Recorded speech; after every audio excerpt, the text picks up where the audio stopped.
Persons of the Dialogue: Lysimachus, son of Aristides; Melesius, son of Thucydides; their sons, Nicias, Laches, Socrates. Lysimachus.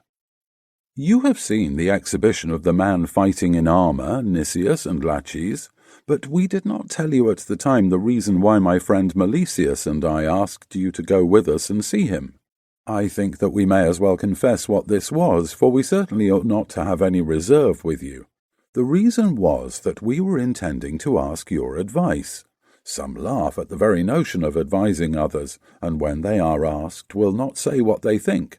They guess at the wishes of the person who asks them, and answer according to his, and not according to their own, opinion. But as we know that you are good judges, and will say exactly what you think, we have taken you into our counsels. The matter about which I am making all this preface is as follows. Melesius and I have 2 sons, that is his son, and he is named Thucydides, after his grandfather, and this is mine, who is also called after his grandfather, Aristides. Now, we are resolved to take the greatest care of the youths, and not to let them run about as they like, which is too often the way with the young, when they are no longer children, but to begin at once and do the utmost that we can for them.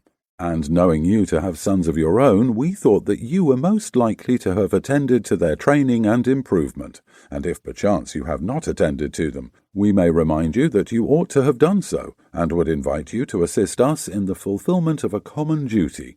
I will tell you, Nicias and Laches, even at the risk of being tedious, how we came to think of this. Melesius and I live together, and our sons live with us, and now, as I was saying at first, we are going to confess to you. Both of us often talk to the lads about many noble deeds which our own fathers did in war and peace, in the management of the allies, and in the administration of the city, but neither of us has any deeds of his own which he can show.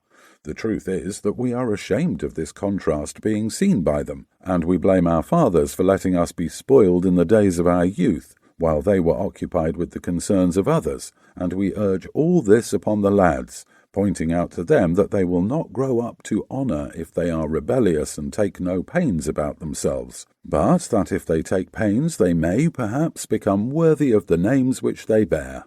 They, on their part, promise to comply with our wishes, and our care is to discover what studies or pursuits are likely to be most improving to them. Someone commended to us the art of fighting in armour, which he thought an excellent accomplishment for a young man to learn, and he praised the man whose exhibition you have seen, and told us to go and see him.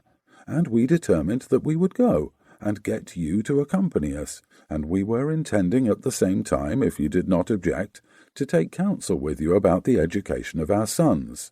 That is the matter which we wanted to talk over with you, and we hope that you will give us your opinion about this art of fighting in armour, and about any other studies or pursuits which may or may not be desirable for a young man to learn. Please to say whether you agree to our proposal,